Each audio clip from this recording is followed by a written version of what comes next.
Saudara-saudari terkasih, berjumpa kembali dalam Renungan Harian FEK edisi Sabtu tanggal 29 Mei 2021. Marilah kita awali perenungan kita pada hari ini dengan doa. Dalam nama Bapa dan Putra dan Roh Kudus. Amin. Allah Bapa yang makasih, pada kami telah Engkau anugerahkan Putramu yang tunggal, yang senantiasa membimbing dan memanggil kami untuk terus maju bertumbuh di dalam kebaikan-kebaikan. Ajarilah kami agar kami mampu semakin hari semakin bertumbuh menjadi pribadi Kristiani yang sejati, menjadi pribadi yang berkomitmen untuk terus-menerus maju, melangkah, melakukan kebaikan-kebaikan dimanapun kami berada. Semua ini kami mohon kepadamu dengan pengantaran Kristus Tuhan dan Juru Selamat kami. Amin. Dalam nama Bapa dan Putra dan Roh Kudus. Amin. Bapak, Ibu, saudara-saudari terkasih, dalam kehidupan sehari-hari di mana kita menghadapi masyarakat yang majemuk, kerap kali kita memiliki banyak pilihan. Ada pribadi-pribadi yang mau maju berusaha, ada pribadi-pribadi yang memilih dalam zona nyaman, dalam arti tidak melakukan apa-apa, atau memilih mengikuti arus yang ada. Dengan kata lain, mau mencari bagaimana sesuatu itu menguntungkan bagi diriku, tidak membawa aku pada pencobaan, tidak membawa aku pada kesulitan, tidak membawa aku pada hal-hal yang merepotkan, dan sebagainya. Inilah yang terjadi pada hari ini di saat kita mendengarkan Injil yang mengatakan pada kita semua tentang peristiwa yang dialami oleh Yesus di hadapan orang-orang banyak.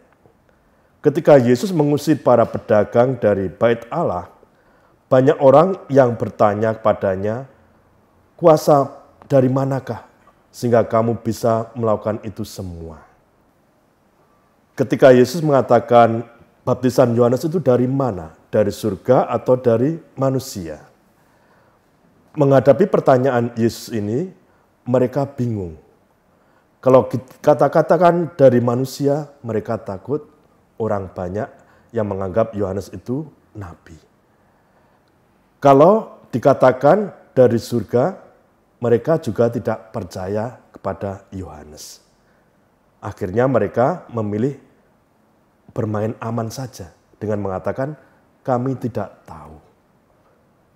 Bapak, Ibu, saudara-saudari terkasih, kalau kita mengikuti Yesus, kita sebagai seorang Kristen, kita sebagai seorang yang percaya kepadanya, pada akhirnya kita diajak untuk berani mengambil sebuah komitmen.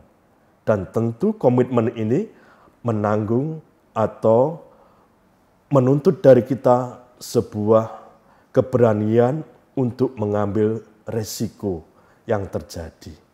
Resiko-resiko apa? Tentu saja para saudara terkasih, resiko atau kemungkinan kita ditentang oleh orang banyak dan sebagainya. Tetapi ketika kita sudah meyakini akan komitmen kita dan mau melakukan kebaikan-kebaikan dimanapun kita berada, seturut dengan apa yang dikehendaki oleh Tuhan Yesus, tentu Dia tidak akan diam, tentu Dia akan membantu kita semua.